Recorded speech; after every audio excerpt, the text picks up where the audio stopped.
Welcome to another episode of Fast Talk. We're doing something special today. We've decided to do a swap with Jeff Sankoff. He has the TriDoc Podcast. He is going to be putting up an episode of our show on his podcast this week, and we're going to share with you one of his recent episodes from the TriDoc Podcast. In this episode, Jeff talks with Juliet Hochman and Alex Larson, tackling the intricate relationships between body composition, nutrition, and athletic performance. The episode serves as a platform to discuss how athletes can navigate the often treacherous waters of body image and performance expectations. Drawing for personal antidotes and professional insights, Alex highlights the significant risks associated with underfueling and the surprising lack of risk tied to overfueling. This revelation is vital for athletes who may succumb to pressure for an ideal physique, often leading to detrimental health outcomes such as red S, which can severely impact performance and well-being. We hope you enjoyed this episode of the TriDoc Podcast. Please go to his feed to hear everything about triathlon from Jeff Sankoff. And now here's his show. What I would have told probably my younger self is less is not more. More is probably just enough, honestly. There's so many risks to underfueling, but essentially no risks to overfueling as an athlete. And I also think just to be very mindful, intuitive eating, but while also being mindful of what your body actually needs.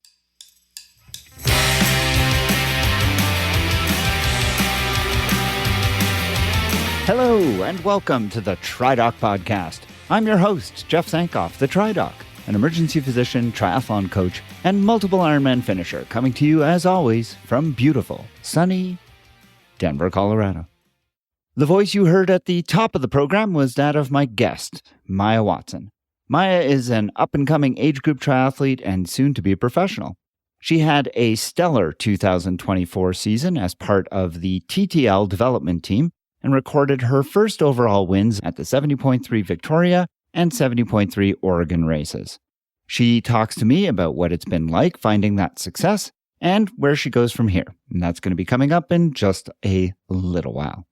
Before that, my friend and colleague and always partner for the medical mailbag, Juliet Hochman, joins me to answer a listener question about body composition and performance. Now, this is a pretty delicate subject, but one that comes up frequently. So we invited our friend and frequent contributor, Alex Larson from Alex Larson Nutrition, to join us and help us tease out the important points that athletes can take away from the evidence that's been published on this topic, and that coaches like myself and Juliet can use to handle conversations with their athletes when this comes up, and it frequently does. So it's a busy show with lots of endurance sports subject matter to cover, so let's not waste any time and get right to it.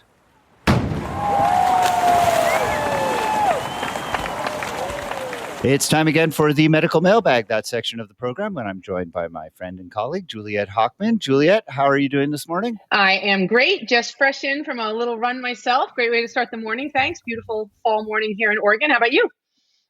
I am doing well. I can't say it's beautiful. The leaves have changed. It's gorgeous. This is a beautiful time of year. It just always gets me a little sad because I know what's coming. I know it's dark. It's dark out there right now.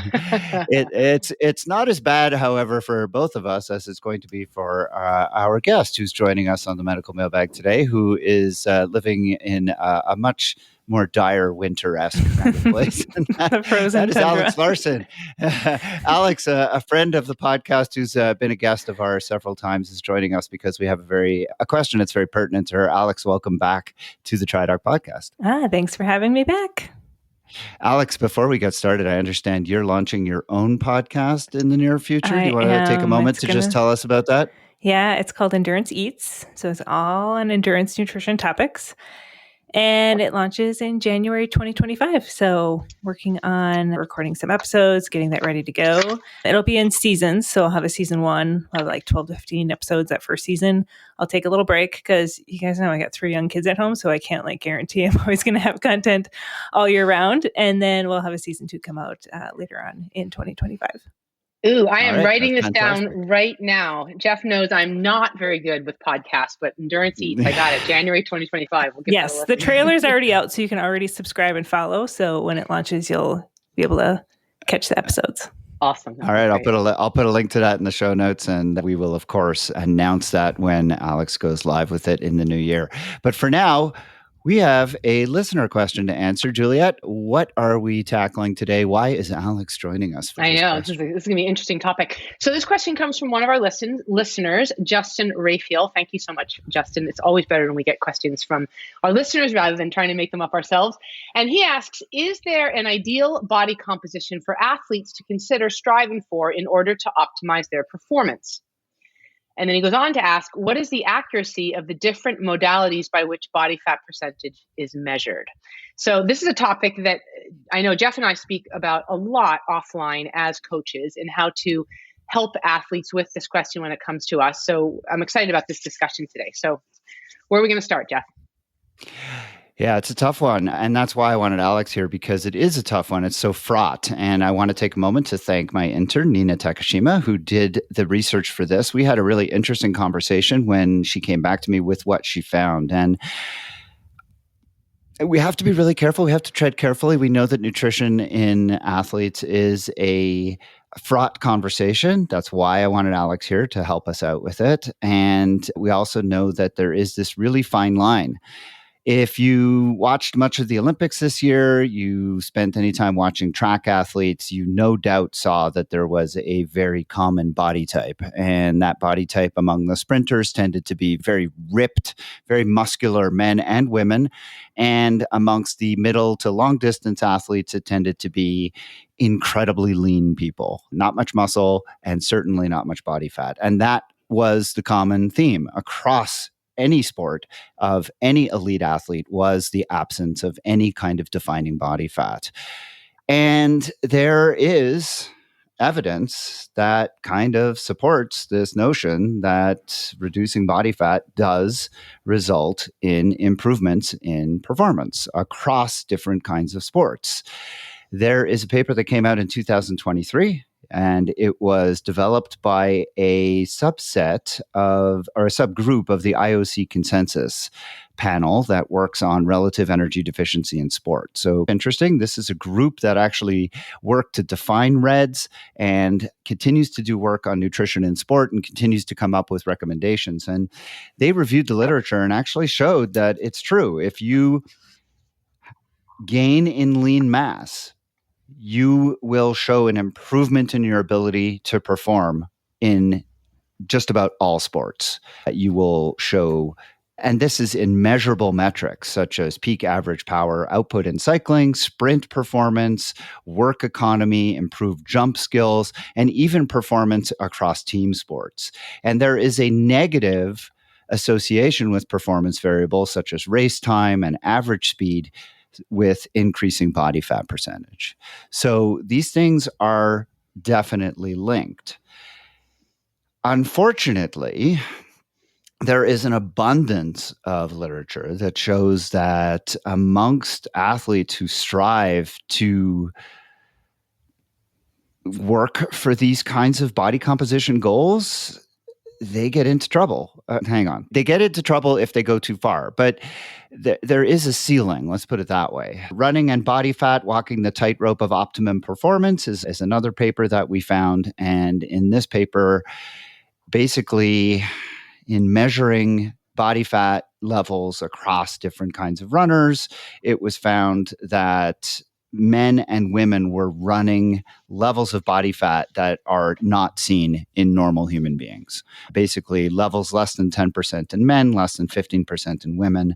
And this was almost universally associated with significant calorie deficits. And these calorie deficits were seen during the preparatory and competition phases, which is pretty amazing. And we're going to bring Alex in here in just a short bit, but Alex has spoken with us on this podcast numerous times about the importance of fueling for performance. And I was just shocked that these elite athletes were running huge calorie deficits, trying to make up for their calorie deficits by eating low carbohydrates, low proteins, and high fat content. And despite this, running as much as 20 to 30% calorie deficits in order to keep their lean body mass up and their body fat percentage down. And what are the consequences of this? We know about RED-S and the female athlete triad, which are both significant health issues, but there is another health issue that was brought up, and that was the issue of immune function, because it has been seen that when men are running at a body fat level of less than 10% and women less than 15%, their immune function is adversely affected and they put themselves at risk for having issues related to recurrent illnesses related to either viral, bacterial, or even fungal infections. So these are all important things that need to be taken into consideration. And there was also a ceiling in terms of if you dropped your body fat percentage too far, you actually had adverse performance. And there was one group of athletes who seemed to do particularly well with normal levels of body fat, normal being for women as much as 30%. That was the ultra runners.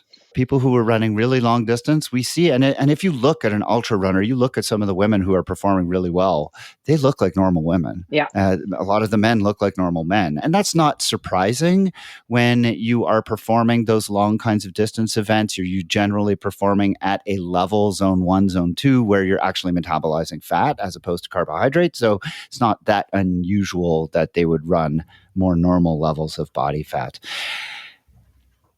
We're going to talk about one athlete who's gone through this journey and had some success, someone I know quite well. But before we do that, Alex, I know that you face this kind of conversation frequently. And I know that you get inundated because of your popularity on social media. A lot of women see the Olympics. They see what these athletes look like, and then they see your feed and they come to you. Let me challenge that, though. I do feel like at this Olympics, we were embracing women of all types of bodies.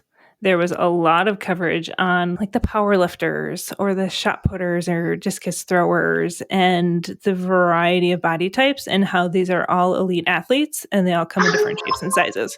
So I do feel like I saw a little bit different story on the Olympics just from that aspect. But yes, like these are elite athletes. They have mastered their craft. They are very strong men and women. And I feel like there is definitely, if you look at the marathoners, they're going to be a much more longer, leaner body type versus like the sprinters that are going to have a more powerful, stockier stature. Same thing with swimmers. You look at your sprinters versus your more longer distance, you might see some varying levels there. You're going to have like different ideal body types, and that's okay. And like also keep in mind that no matter if you take everyone in the world and we all ate exactly the same and we all trained exactly the same, we're still all going to look different. We're all going to have genetically different body types, and that's okay. So I think that's also a really good approach to looking at body composition as well. It's not just about the body fat percentage. I think we also have to look at the genetic makeup of people as well and what we're going to see in performance too. There's a lot of factors other than just body comp. Yeah, and I'd like to also point out that when you're looking at something like the Olympics, those athletes, there's a huge genetic component. Those athletes, like the powerlifters, could not have been rowers. Rowers could not have been gymnasts. Genetics plays a lot into what you gravitate towards from an early age. Yes. You're going to find success as an athlete at that Yeah, I mean, Simone Biles is 4'11", right? Just tiny, but just absolutely so incredibly powerful in what she's able to do. And I'm glad you brought gymnastics up as an example. I remember as a kid watching gymnastics, and there were these little tiny pixie 14 and 15-year-olds who hadn't even seen puberty yet. And now I feel like they're curvier this year. Oh, they're amazing. I love this change in just what we're seeing in. I know we are no longer looking at Nadia Comaneci, right? We're looking at Simone Biles, who is in her 20s, actually late 20s now. And all of those athletes appear to be in their 20s, older, stronger, just, so much better than it was. And I think that's a lot to do with increased, nutrition and less sort of premium put on how they looked watching these little girls throw themselves around the gym. So I was really encouraged by that too. Yeah. Okay. I think we totally diverted there, Jeff. I don't even remember Sorry, what your Jeff. original question was. I mean, I'm not going to disagree. I think that if we look across the track and field sports, you're right. There's, if we look across weightlifting, we look across different sports. But if we bring it back to middle distance, if we bring it back to high jump, pole vault, the men and women look the same. They're very lean. They're very absolutely. small. And there's literature to show that there's a reason for that. So I bring it back to the question, which is athletes who see that, who then look at themselves in the mirror and think, oh, I need to look like that to do better. How do you must get that question all the time? I do get it a lot. Yeah. A good chunk of our athletes. What do you do? Yes. So formerly I used to be like, let's just focus on fueling you better, fueling you for performance, and see if it's like just a byproduct. That's where I originally was in my mindset around it. But over the past year and a half, I have had a shift. And in part because I get it. As a mom of 3 kids now, I'm on my own little body composition journey. I'm no longer planning on ever getting pregnant again in my life. Thank God. And I'm like, okay, now I'm like in this whole new phase where I'm like, I'm not going to have this pregnancy break I'm going to have to take. I want to get back into a level of fitness. I have some like athletic goals for myself. Like I want to return back to that. And so I'm on this body composition goal and I can do that. Like I want to honor that for other people as well who have that interest. However, if they come to me and they say, hey, Alex, I want to lose some weight, I am going to ask some questions and make sure that we can, one, do this in the healthiest way possible. Understanding, okay, when you say you want to lose some weight or you want to get leaner, do you have some numbers in mind? Where are you at right now? What's your weight history been over your lifetime? Do you have a history of eating disorders? What's your current relationship with food? What's your current relationship with your body? What's your training like right now? What do you have coming up for a race schedule? I'm going to ask a lot of questions so that I understand, okay, is this weight goal realistic for this person? Is our timeline realistic? Are they prepared to do this the right and healthy way in slow and steady body composition changes over time so that we can prevent low energy availability. We can prevent REDs. We can prevent immune function being compromised. Because I find it's not necessarily just body fat percentage influence. I find low energy availability also can impact immune health. I want to keep people like being able to still function as a normal human being, go for their long run on Saturday and still have energy the rest of the day. I want them to prevent being injured. I want to do everything that I can for them to succeed. And most importantly, create an eating pattern for them that is sustainable. Like this is not like a quick fix, restrictive diet kind of thing. This is something that we can create them to just eat better, feel better, and as just an like part of the process, they're seeing their body composition improve. Yeah, I think the sustainability part is huge. It should never be about losing weight for an event or just about losing weight so that you can perform for something. I think it needs to be more of a long-term process. Like when you say a timeline, what kind of timeline do you look at and for a healthy weight loss? Yeah. So I've had some athletes that like will come to me in May and they've got Ironman Chattanooga at the end of September. And they're like, I want to lose 15 pounds by the time Chattanooga comes. I'm like, I don't know if I can get you there. That sounds like some pretty rapid weight loss. I can't guarantee you those types of results. It's like, but we could maybe shoot for half of that. And then after your race, you can work in the off season on the rest of that. And that's what ended up happening with that particular athlete.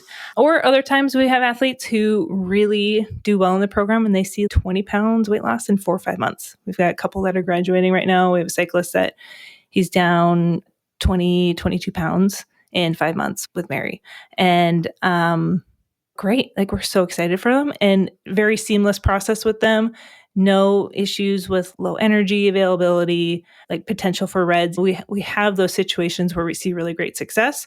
But on average, like 1 to 2 pounds is the typical recommended based off of research, safe weight loss. Sometimes we'll see 1 to 2 pounds per month, per week. Per week would be the fastest that we would want to see weight come down. Sometimes we'll see 0.5 pound a week.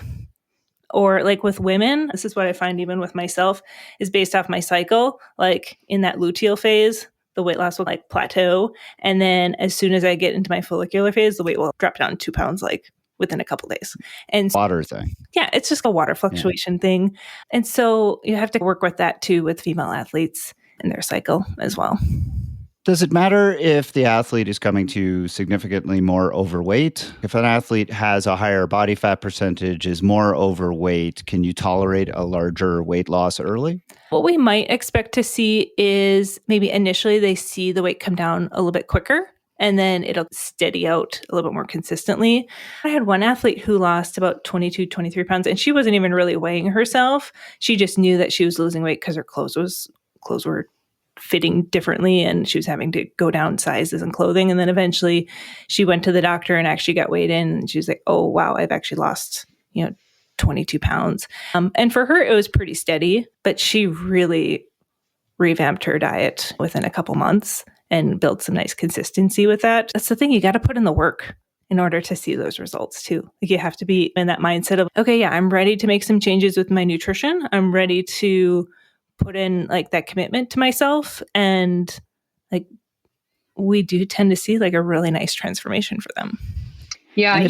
Eating healthy definitely takes a lot of work and a lot of preparation and a lot of logistics. It is, especially initially. The change initially can be very difficult. Mm-hmm. But what I find is when they practice it over and over time, it gets easier. 100%. And then it doesn't feel like as much work. But you have to go through that zone of suck initially.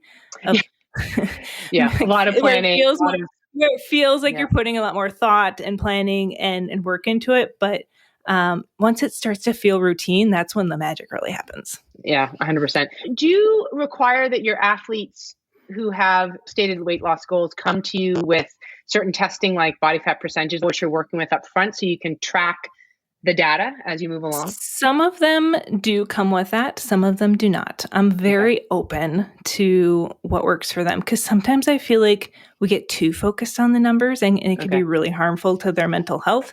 Like I have athletes who are like weighing themselves like multiple times a day. I'm like, okay, this is not healthy. You are basing your mood on what the number says, and that's not fair to you. So we'll make like some good food behaviors and you just feeling good and celebrating that before we actually focus on any numbers. So sometimes we'll have athletes that will have had a DEXA scan or an in-body test, or they have a Garmin scale with that says all the stats of the body fat percentage. And so we see a wide variety, and I don't have a set rule of what we expect from them. Mm-hmm. I want to get to those ways of measuring body fat, but I just had one more question, and that was, if the athlete is smart about how they're doing this, about how they're changing their body composition, does it always, the way the literature suggests, does it always translate into performance improvements in your experience? I don't know if I'd say always, because there's a lot of factors that go into performance, but general, yes, most will see improvements in just how much easier the workout feels because they don't have to. And we try very hard to make sure that we preserve the muscle and strength. Because when athletes come to me and they say, I want to lose weight, I'm like, okay, what you really mean is you want to lose the excess body fat and you want to maintain the muscle and strength. We don't want to see their power drop on watts on the bike or something like that. So typically, yes, we will see performance improvements, but it also depends on, okay, how are they training? Sometimes their coaches are overtraining them and we have to talk with them about, hey, we need you to take some rest days and recoveries. Every situation we see is unique. So I can't say always, but I would say most of the time we see performance improvements, which you have. I know you have. Right. So I'm going to bring my N of one. I mentioned the athlete, and that was me. I decided that I felt like I was racing against people who looked different than I did. And it's not like I was overweight by any stretch, but in a discussion with my coach, the point came up of one of the ways that I could potentially improve performance was to change my body composition. And so I made the decision to work with Alex. Actually, I like to call her Alex's minion, Mary. Yes, so I have a team, and I have Hannah and Mary on my team. And because, Jeff, you and I have a friendship, I felt it would be best for you to work with Mary on my team. Right. That way, it felt better for you to work with her. Great. I got to meet now. So now I know Mary as well. So it's been a very successful relationship in that I lost 10 pounds of pretty much body fat. And my performance has definitely, it's not like I'm significantly faster, but like you say, everything's easier. And as I told my wife was like, well, I don't get it. Like, why? And I said, just imagine you have a backpack of books you're carrying. That's 10 pounds. And then you put that backpack down. You know how much easier it is to go upstairs. That's how I feel. I feel like my running is that much easier because I'm carrying around 10 pounds less. And hills, obviously. Would you say, do you have a pace difference that you've noticed over the past few months since like August? I will say that I raced Tri-Cities, which was 10 pounds lighter than I raced a 70.3. I raced that one 10 pounds lighter than Oregon. I guess the half marathon there was pretty similar. They're very similar. Yeah. So for people who don't, that's about a 2-month difference between 70.3 Oregon and 70.3 Washington. And the run courses are, I would say, identical. They're flat and fast. Yeah. So I ran the same, but the bike course was significantly harder in Tri-Cities. So I would consider that having run better because the Oregon bike course was not as difficult as the Tri-Cities bike course. And I had similar bike splits. I think I was a little bit faster in Oregon, not much. And then I ran about the same time at both races. And so I feel like my overall performance was better at Tri-Cities because it was a much harder bike course. And I did. So I was able to hit those hills at Tri-Cities much easily because I weighed less.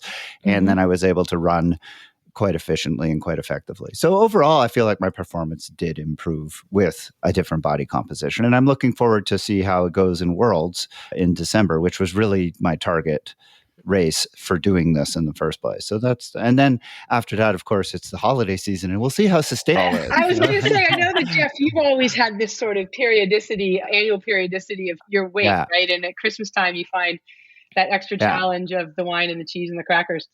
And so I've already started those conversations with Mary. Okay. That's like our favorite. That's right. Like, shift gears. Mary and I both love candy corn. I know that's like a love it or hate it. Like, I know. And we love like carb loading our athletes with candy corn. I want to make sure we cover something important in the remaining time that we have. But just before we do that, I want to touch very quickly on the accuracy of the different ways of measuring body composition, because that was the second part of Justin's question. So there are a variety of ways of doing this, and we found evidence in the literature that touched on all of these. The oldest way of doing this was just measuring skin folds with calipers. That is I don't even know if that's done anymore. It probably is done in some places. It's very low tech. They basically measure the thickness of the skin folds, I think, in 6 or 7 different places on the body. And they have these calculations that help determine what body fat is. Essentially, it's completely unreliable. It was the only way that they used to have to do it. Traumatizing to have done. I remember we did that round for the Olympics. Yeah. It was just like, oh God. Yeah. Right, I remember. Yeah. It's not great. Anyways, don't do it. It's not worth it. It's traumatizing. And it's not very accurate, so don't do it. It's plus or minus 7% or something like that. Yeah. Another way of doing it is something called a body pod, which I'm not familiar with, but basically it uses like air displacement and hydrostat. I don't even. It's a proprietary technology. Oh, so tell us bod pod. It's funny. You step into this spaceship looking like thing, and they do all of this stuff with air and water, and bang, you come out with a number. Anyway, it was interesting. It's fast. It's easy. Mm-hmm. It's very nice. There are some downsides to it. It's not particularly accurate. It can be claustrophobic for some people, and it doesn't give you much in the way of regional body composition. It just gives you a total number. So it's not bad in terms of its accuracy. It's just, it's not great. And it does have some downsides. The scales, you mentioned them, Alex, a little earlier, the Garmin scale. I have one of them as well. I have the Withing scale. They use bioimpedance. Basically, you put your feet on either side of the scale. There's a very small current that's passed through your body. And then a calculation is made to determine the resistance to that current in order to determine how much water, how much fat. And the problem is those scales, depending on how much lean mass you have, they can be wildly inaccurate. Now, some of the scales have a way to change the calculation if you are an athlete. They don't define what that is, but basically, supposedly, if your lean mass is higher than a certain amount, you should make sure that your scale is calculating you as an athlete. But the problem is, how do you know what your lean mass is if you're using the scale to determine that? So the long and the short of it is I was using my Withings scale and it was calculating these wild body fat percentages. And then I turned it onto the athlete mode when I found out it had it. And suddenly I was getting numbers that made a lot more sense. So they're still not crazy accurate, but they're useful for tracking because the inaccuracy tends to be the same over time. Yeah, consistently inaccurate. So if you want to track, the scales are useful for tracking, but the actual number you're getting is probably limited value. And then finally, the DEXA scan is the most accurate way. It is something like 99% accurate. So it is a very accurate means. The downside is it uses radiation, low power x-rays in order to determine what's going on. It is also less accurate if you have very low body fat percentage because it has a harder time discriminating the body fat from lean mass. But for most people, anywhere between 10% and up, or I think it's 12% and up body fat, then you will get very accurate numbers from a DEXA scan. It's probably not something you want to be doing repeatedly because they cost a lot and because there is still, even though it's low, there is still radiation. The DEXA scan was something that used to be done for bone mineralization. Yeah, that's what I thought it was, bone density. Yeah. Yeah, it was a bone density thing. And now, as always happens in a capitalistic healthcare system, they figured out another thing to make money off of it. And so it's being used for body fat. It's marketed pretty aggressively for that. And I would tell people, unless this is something you're like Alex says, weighing yourself twice a day, right? Do you really need to have a DEXA scan every 5 weeks or so? Probably not. Okay, I do want to move to, I wanted to spend the rest of the time we have available to answer two really important questions for coaches. Juliet and I both work with a lot of athletes, and we have athletes who come to us not infrequently and ask the question, should I lose weight? That is a fraught conversation to have as a coach, especially if you're not trained like you are, Alex, as a nutritionist. I feel like as a physician, I actually have some knowledge in this area and some expertise that I can help my athletes with, but I have been very wary of engaging in this conversation with my female athletes. I'm much more open to discussing it with my male athletes. And I wonder if that's not the correct approach, because I've had some female athletes come to me who I know the answer to the question is yes, not just for performance, but also for health reasons. It would be beneficial to lose some weight, and I could probably help you to a certain degree. But I'm wary to have the conversation. So what's your advice to coaches, both men like me, women like Juliet, who have athletes who come to them with that conversation so that they can best help their athletes and avoid the pitfalls that you have alluded to already? Yeah, right? I'm not sure how I want to answer this. I've had some athletes come to us and they say, hey, my coach really wants me on race day to be X number of pounds. That's what they really want me to be on race day. And I'm like, where did that number even come from? It's they literally just pulled it out of their butt. I'm like, that just makes me really frustrated that they're doing that, especially because we had to explain to them, in order for you to be that number on race day, we would have to have you be like 5-6 pounds below that, because when we carb load you, you're going to see some water retention. And so I think the three of us will agree that it is wholly inappropriate for a coach. So inappropriate. It just and gives if you're me an athlete, so that's why I'm like, if you're an athlete listening to this and you have a coach who's stipulating a race weight, you need to reevaluate that. You need to have a conversation with your coach. But and by the way, this is across. This is from high school right up through age grouping. I don't to care the how top. old no you are. coach. So no coach should be giving you a number. That is not professional. Yeah. I want to also say, in my experience with my coach, when we talked about weight, the conversation was couched as, you, Jeff, are a 57-year-old man. I'm pretty comfortable having this conversation with you because I know you're not going to have an eating disorder kind of response to my having this conversation with you. And the conversation was, I don't need you to lose weight. The conversation was, have you ever considered changing the way you eat in order to change your body composition, which I think is a reasonable way for a coach to approach that conversation with an athlete. But my interest in this specific, in asking you this, Alex, is what do we as coaches do when an athlete comes to us? Yeah, I would say, do you want to lose some weight? What are your thoughts on it? I would put it back on them and see where they're at. Because if it's on their mind, if it's something they're interested in, then I would refer them out to a sports dietitian to work on that. There are some sports dietitians that aren't even really touching body composition. And I think that's unfortunate because I feel like it's our job to help these athletes navigate this while they're training to do it in the healthiest way possible. No, I appreciate that response because I've seen sports dietitians certainly who don't touch the body composition piece and are focused completely on fueling performance. And that's great. But as Jeff says, there are some athletes out there who could probably perform better if they shed a little bit of weight. And I don't work with athletes that have eating disorders. Like if they have an active eating disorder, I refer them out to a sports dietitian that is experienced in that area. I don't work with youth athletes. So now part of my application, I ask, are you 18 years or older?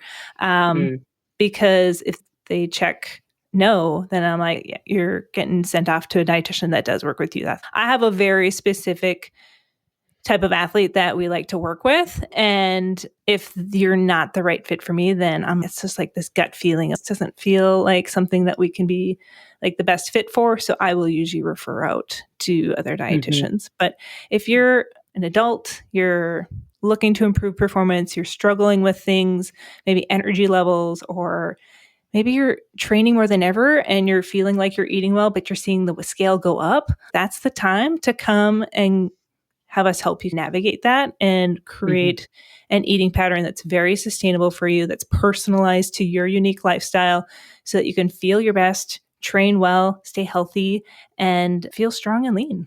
I think I've had I've had so many different experiences with this as a coach. I have athletes come to me and part of their triathlon journey or their endurance journey is about losing the weight. Like that's why they got into it. Yeah. That's why they got into it. They started to run, or then now they're adding on biking and swimming.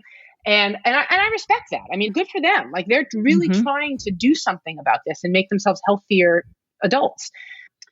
And then I also have had athletes on absolutely the other end of the spectrum where I've been the one to identify through just watching and listening and all of that disordered eating, and had to have that conversation with them about, we need to talk about this, right? We need to really, I can't help you with this, but you need to go and talk to somebody about this, right?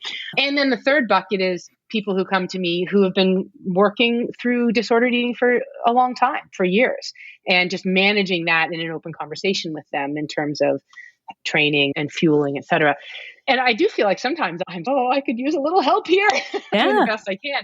And I think the other piece, which I'm so happy you referred to, is as coaches, we can't see what they're eating morning, noon, and night, right? And so we can give general advice or general thoughts, but to have someone who like you or people similar to you who are really helping them track everything and creating healthy habits, it's much more than we can do. And so while it is an added expense and some athletes can't always manage that all the way through their triathlon journey, I do feel, and I know that Jeff feels the same way, it's a great learning experience as an athlete to retain a dietitian for a block of time to learn how to do this.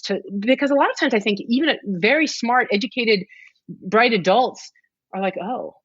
It's different to fuel yourself as an athlete than it is just like an everyday person. Like you do have heightened needs. You do have to navigate timing of things to really optimize for performance, prevent GI issues. There's lots of like different things that we have to navigate. And for us, I think of us as an investment, a short-term investment with like long-term gains, right? Like you're in this program for 4, 6, 8 months, somewhere in there. But our goal is always to get you to the point where you can do this on your own beyond our program. It's not a like lifelong thing that you're in like working with us. If you're still with us in 2 years, like we suck at our job. And we just, honestly, we don't want to work with you for that long. Like we love you guys, but our goal is to provide you with the skills and tools and clarity in how to fuel for your lifestyle so you can have that with you for however long you want to do triathlon. Yeah. No, that's awesome. When you think about what people spend on tech and on gear and everything else, this is like an investment in yourself. And one of the things instead of buying a new bike, let's first get your nutrition underway. So then you can really just be an absolute beast on that. Beast. That's right. Yeah. Well, I want to thank you both for a very interesting conversation on a fraught topic. And I want to take a moment to thank Justin again for submitting the question. And if you have a question that you'd like for us to answer on the podcast, I hope that you'll send it in. You can reach me by email at tri_doc@icloud.com, or you could submit your question, as many have, as I believe Justin submitted this one, on the TriDoc Podcast private Facebook group, which you can find on that platform by searching for TriDoc Podcast. Answers the 3 easy questions. If you're not already a member, we'll grant you admittance, and you can join the conversation there. Submit your questions. If you have any comments about this particular segment, I hope that you will submit your comments there so that Alex, Juliet, and I can answer them and see them and open up a conversation there about your thoughts on diet. Now. Last time I think I was on here, you were like, Alex, are you in the Facebook group? And I was like, no, I'm not. So now I am. She is now. Thank you both for being here. And Juliet, I will see you again in a couple of weeks for the next medical mailbag. Alex, I will have the link to Alex Larson Nutrition as well as to the trailer to her podcast in the show notes. Thank you so much for being here again, Alex. It's always a pleasure. Thank you. Thank you.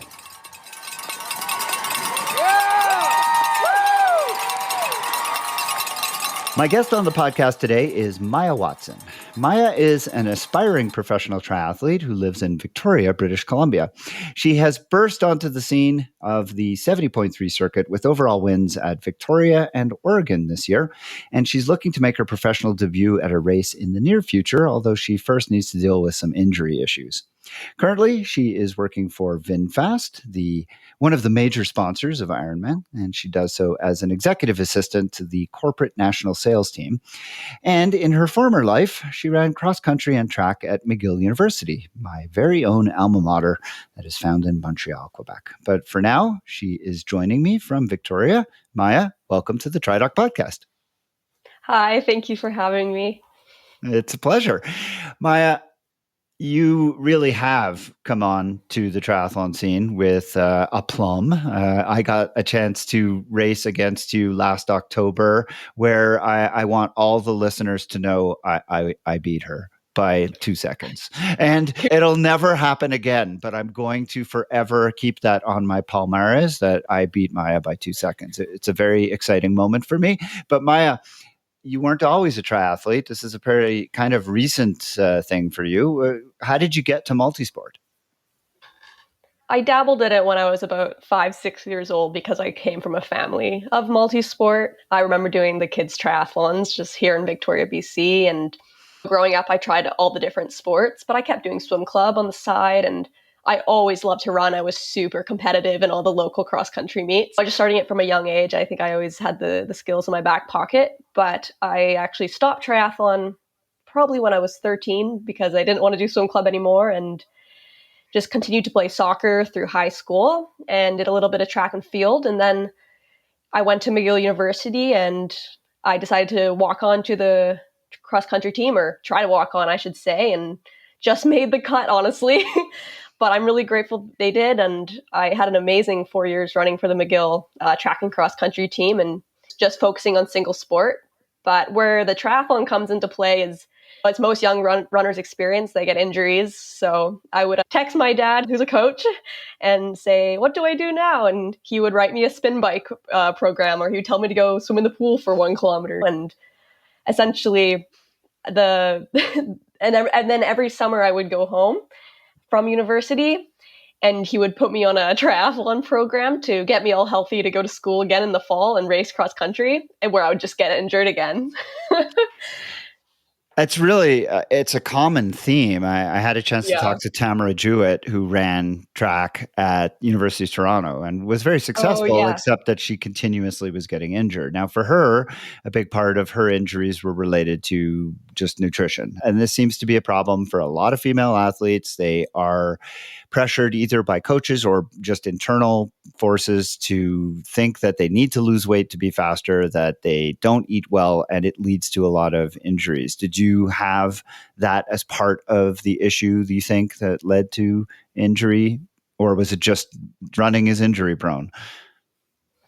Yeah, my very first year of school, I had a big jump in volume from high school, and that in conjunction with honestly being a first year student and not knowing how to manage my schedule, I was probably going out to party a little too much and not sleeping enough. But in conjunction, we also didn't really have any awareness of nutrition when I came into university, and there was no one telling me what Red S is in sports. So I actually ended up in Reds in my second year of university, pretty much just from lack of awareness of how to properly fuel my body. And so that was a pretty tough awakening. I remember burning out near the end of the year of my second track season. Sorry, a bit of a word jumble there. And just not really knowing what was going on. I definitely, in all honesty, I did struggle with some body image issues. I gained some weight from the res food, and so I think there was a bit of a storm going on. I probably started to think a little bit more about what I was eating. And then there was a bit of a lack of education on what it is. So I probably did fall into the trap of less is more, the less is more mindset. Whether that related to my injuries, I don't know, probably a bit. I was in Reds for only a short period of time before I had a bit of an awakening call. One of the UVic coaches. So I came home during COVID to run. And I trained with the UVic team, that's University of Victoria. And the head coach there, she interviewed me essentially and was like, what is your BMI? Like very straightforward. And she was like, you are underweight. I think you're in Reds. Like, here's a nutritionist. Let's get you healthy. And from there on, I just went up. Maybe a bit of a different story to Tamara Jewett. I maybe just made a lot of, I just was dumb about it all, but also there was a lack of education around it. Yeah. That's really interesting. So the move to UVic, so the coach at McGill, man or woman? Man. Yeah. And I think it's just all too common that male coaches are not attuned enough to helping their female athletes avoid this problem. I think there's so much, and that's not necessarily to disparage your coach, but rather just to say that male coaches, especially working with female athletes, are under so much scrutiny and under so much. There's so many lines that can be so easily crossed and get them into trouble. And so I think that male coaches have become really scared of getting too invested with their female athletes and asking questions that could be construed as the wrong way. And then you have a female coach who isn't burdened by any of that and feels immediately, hey, I'm just going to get cut to the chase. As a coach myself, but as a physician, I don't feel encumbered, because in my regular job, I have to ask these questions all the time. And so it's easier. I'm more comfortable asking those kinds of questions of my female athletes. I don't work with any young female athletes like yourself, but if I did, I would always make menstrual history a huge component of training with them and making sure that we're getting adequate nutrition to keep a good menstrual calendar and things like that. So I think it's really interesting that you point out that moving temporarily from a male coach to a female coach, she immediately saw the problem, immediately helped you fix it and raised your awareness. What would be I was also willing. I was ready. I wanted to be healthy. I just didn't really know what was going on. Oh yeah. Yeah. No, that's huge, right? Between people. Yeah. And Tamara has been very honest about the fact that she had eating disorder, and she I think she started with disordered eating and it went into a full-fledged eating disorder. And if you have an eating disorder, then the kind of approach your coach employed is not going to work. But with you, obviously you were the right person for it to work with. So what would be your advice to other women who are in endurance sport, young women, and what would you say to someone like that you want to be sure they don't run into these problems? Oh, that's a good question. What I would have told probably my younger self is less is not more. More is probably just enough, honestly. There's so many risks to underfueling, but essentially no risks to overfueling as an athlete. And I also think just to be very mindful, like intuitive eating, but while also being mindful of what your body actually needs. And that's the approach I take. Like I listen to my cravings and what I feel like. But I'm also, if I just finished a 4-hour bike session and I'm not hungry, I'm like, okay, I'm going to make myself eat something that's easy to eat. So it's a balanced approach. And I think when you find that balanced approach, you find a lot of peace with fueling. I like that. I like that sort of thought process. What would you advise coaches, especially male coaches who are working with female athletes? What sort of kernel of advice would you give them to either look out for or to help them feel more comfortable approaching their women athletes and be able to guide them? I think being able to have conversations with the female athletes, but in a safe space. You never want to expose a single female athlete in front of other female athletes.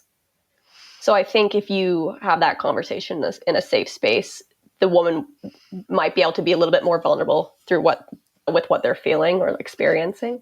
Yeah, it's so fraught. That's how I would have reacted, right? Yeah, it's so fraught, right? It's such a fraught conversation because there are so many things to think about and how to approach it in a way that everybody's going to take it the right way and have it be a positive sort of conversation. It's an ongoing challenge, I'm sure, for women in sport and for coaches all around. Yeah. There's a lot more awareness now coming out. We're not where we need to be, but what I've seen a lot of shift in just the last 5 years. You mentioned a little bit earlier your dad. I think I want to spend a little bit of time just getting a sense of his impact on your early sporting success and your current success. So for anybody who hasn't made the connection, Maya's dad is Lance Watson. Lance Watson is, of course, the Olympic coach of Matt Sharp and Simon Whitfield, the gold medalist, the twice medalist, actually, from the Canadian Olympic team. And he is also the owner and my boss at Life Sport Coaching. But how amazing is that to grow up with such an accomplished individual as your dad? How did he inform your progress through endurance sport? And how is he informing your progress through triathlon? So growing up, my dad just wanted me to try all the different sports. And I really respect that. He never told me from a young age that I need to be a triathlete. Of course, he hinted that I would be a really good triathlete. But so I tried it. I dabbled in it, like I said earlier. But my dad didn't really start playing a key part in my triathlete development until university, like I mentioned. When I feel like the tables turned a little bit. And instead of him putting me in sport, I was saying, hey, Dad, can you please help me out with my training plan, with my injuries? I just want to get healthy. And then eventually, when I wanted to do my first sprint triathlon in, I think it was like 2021 or something, I was like, can you please write my training plan for that? And he helped get me there. And it was really special. And he even came out and watched. It was in Montreal. It was the Sprint World Champs. I think that was 2021. Yeah. But he came out and he supported me and it was just amazing. And that's when I really made the switch into multi-sport. And that's when he really started actually being my coach. And a lot of people always ask me, it's probably the most commonly received question is, what's it like having your dad as your coach? And in my case, it's awesome. He knows me like better than anyone else, to be honest. And he's been around me since I was literally born. He's seen me at my lows, he's seen me at my highs.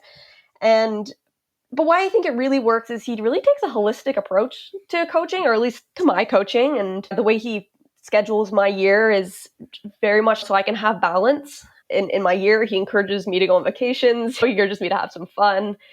But he also is my biggest supporter when it comes to training and racing. And I always get really excited to text him after I nail a training session because he's the one who wrote it, right? Yeah, it's awesome.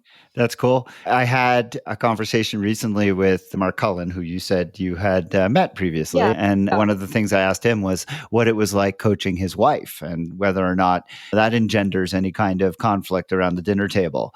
And are there ever times when Coach Lance needs to call athlete Maya and say, "Hey, Maya, you slacked off in that workout. I need you to pick it up a little bit"? And how does athlete Maya respond to Coach Lance in those situations? Coach Lance, who happens to be Dad. Coach Dad. Yeah. That's what I call him. I'll say, "Hey, Coach Dad." I actually cannot remember the last time we had conflict around training. Maybe when I was 14 years old and didn't want to go to swim club. Yeah, it's really changed. If anything, he is reeling me in a little bit. I want to do more. And he's, no, don't do that extra kilometer. You don't need another swim this week. And that's the extent of it. Yeah. That's great. That's the kind of coaching relationship I think we should all aspire to.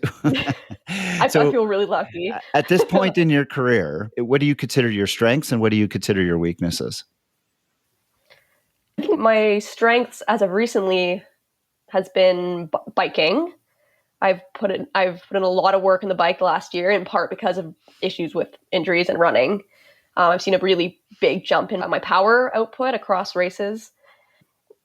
I think when it comes to like just sports positives and weaknesses, like my swim needs a lot of work still to get to the professional level. I'm chipping away at it, and I'm able to jump in with local swim groups here, and it's been helping a ton.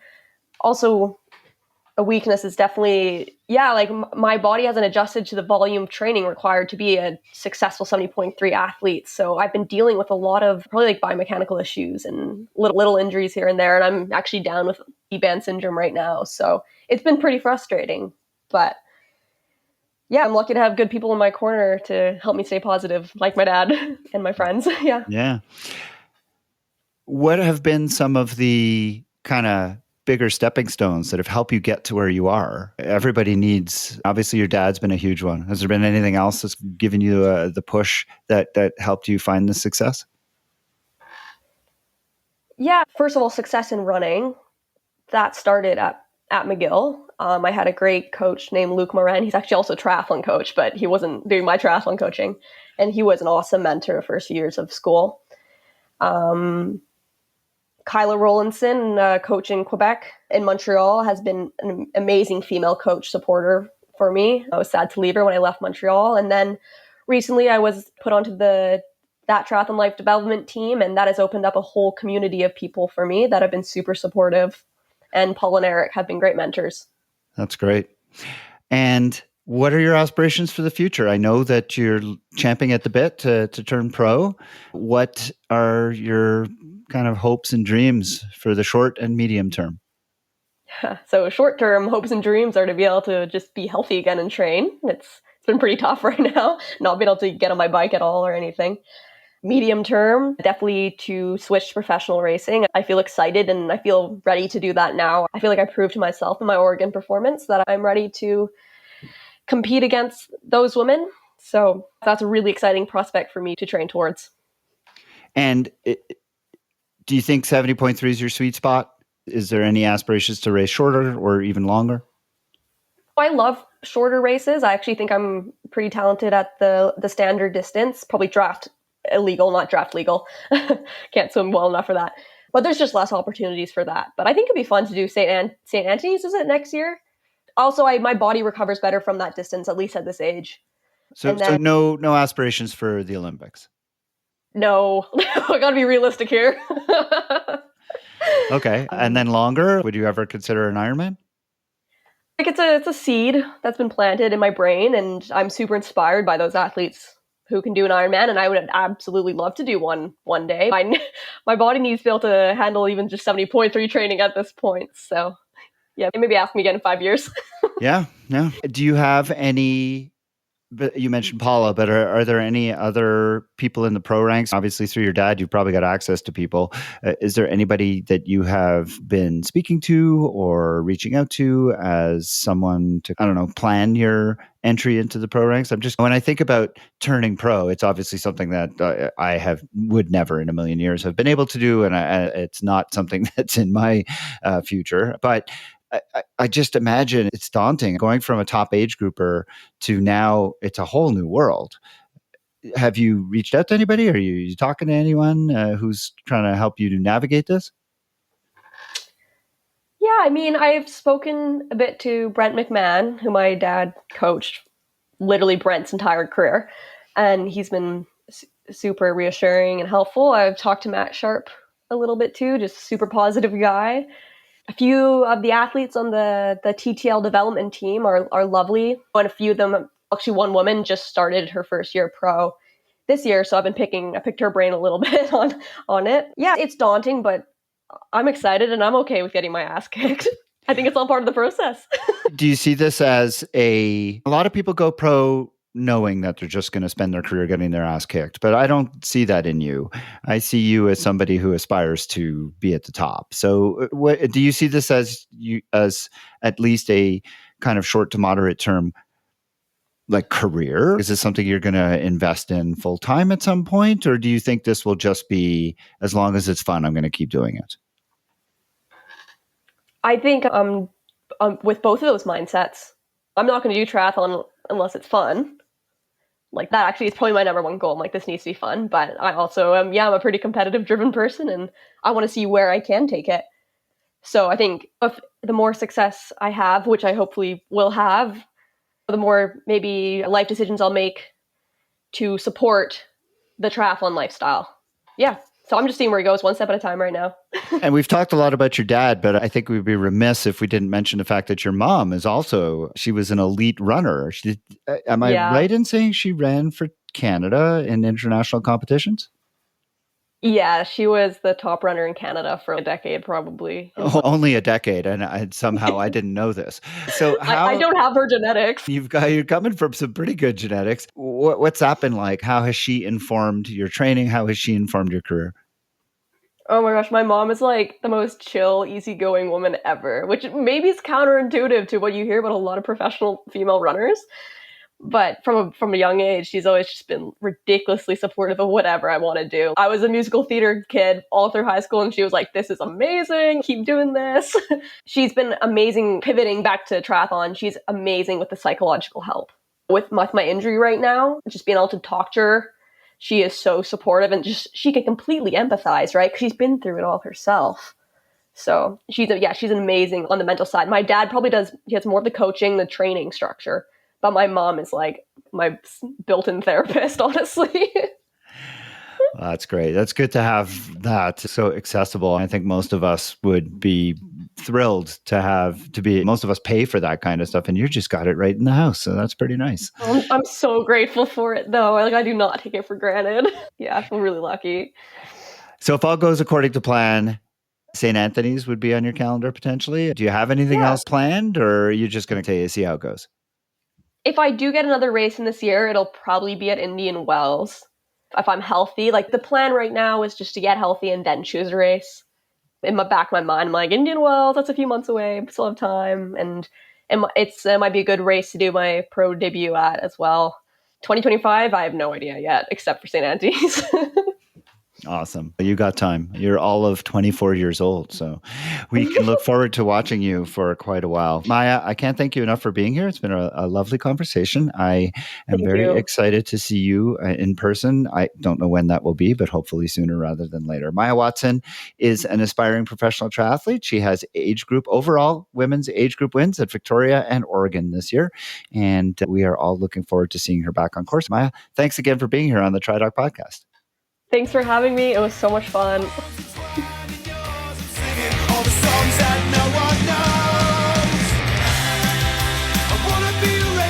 My name is Stephanie Van Bever, and I'm a proud Patreon supporter of the TriDoc Podcast. The TriDoc Podcast is produced and edited by Jeff Sankoff, along with his amazing interns, Cosette Rhodes and Nina Takashima.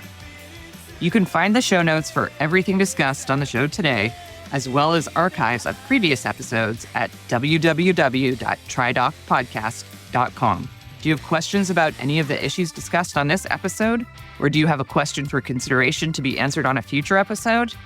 Send Jeff an email at try_doc@icloud.com. If you're interested in coaching services, you really should please visit tridoccoaching.com or lifesportcoaching.com, where you can find a lot of information about Jeff and the services that he provides. You can also follow Jeff on the TriDoc Podcast Facebook page, TriDoc Coaching on Instagram, and the TriDoc Coaching YouTube channel. And don't forget to join the TriDoc Podcast private Facebook group. Search for it and request to join today. If you enjoy this podcast, and I hope you do, I hope you will consider leaving a rating and a review, as well as subscribe to the show wherever you download it. And of course, there is always the option of becoming a supporter of the podcast at patreon.com/TriDoc Podcast. The music heard at the beginning and the end of the show is Radio by Empty Hours, and it's used with permission. This song and many others like it can be found at www.reverbnation.com, where I hope that you will visit and give small, independent bands a chance. The TriDoc Podcast will be back again soon with another medical question and answer and another interview with someone in the world of multisport. Until then, train hard, train healthy. That was another episode of Fast Talk and the TriDoc Podcast. The thoughts and opinions expressed in Fast Talk are those of the individual. Subscribe to Fast Talk wherever you prefer to find your favorite podcast. Be sure to leave us a rating and a review.